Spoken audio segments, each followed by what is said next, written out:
চেতলায় মদের থেকে খুনের অভিযোগ। রাত 11:30 নাগাদ অশোক পাসওয়ান নামে এক ব্যক্তির গলায় রড ঢুকিয়ে খুনের অভিযোগ।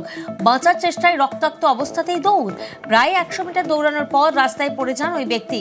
পরে স্থানীয়রা উদ্ধার করে হাসপাতালে নিয়ে গেলে মৃত ঘোষণা। 5 জনের বিরুদ্ধে এফআইআর। ঘটনায় 2 জন গ্রেফতার। সুরজিৎ মণ্ডল এবং তাপস পাল নামে 2 জন গ্রেফতার। অভিযুক্তদের 8ই নভেম্বর পর্যন্ত পুলিশ হেফাজত। আমরা বুঝতে পারছি ডাক্তার ওয়াশ করছে, তখন এখানটায় দেখছি ছুরির দাগ রয়েছে, ফাটিয়ে দিয়েছে এখানটায়। আমাকে মেরে কে মারলো আমরা কেউ বুঝতে পারছি না। আমার মামার সাথে কারোর সাথে ঝগড়া ছিল না। এখানে পুজোও করেছে, কালকে বিসর্জন দিয়েছে, আমার ভাইপোর জন্মদিন হয়েছে, কেক খেয়েছে, আজকেরও এসছে, মার্ডার হচ্ছে। এটা প্লিজ আপনারা সবাই মিলে রিকোয়েস্ট করছি, এটা ইনভেস্টিগেট করুন।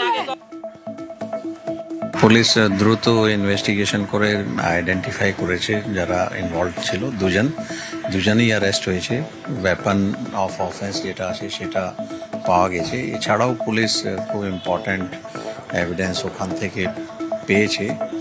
এক্স্যাক্ট কী কারণে মার্ডার হয়েছে সেটা তদন্ত করে দেখছে, যেহেতু প্রিলিমিনারি স্টেজে আছে। মোর দ্যান সাফিসিয়েন্ট এভিডেন্স আছে, যেখান থেকে পরিষ্কার বোঝা যাচ্ছে এই দুজনই ইনভলভ আছে।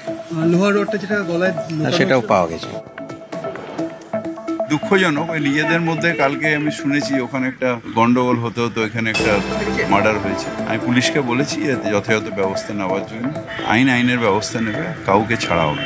চেতলা একটা শান্তিপূর্ণ এলাকা, যাতে এটা রিপিট না হয় এটা দেখার জন্য সামাজিকভাবে সচেতন করতে হবে, যাতে এরকম কোনো ঘটনা দেখলে সাথে সাথে পুলিশকে ফোন করে।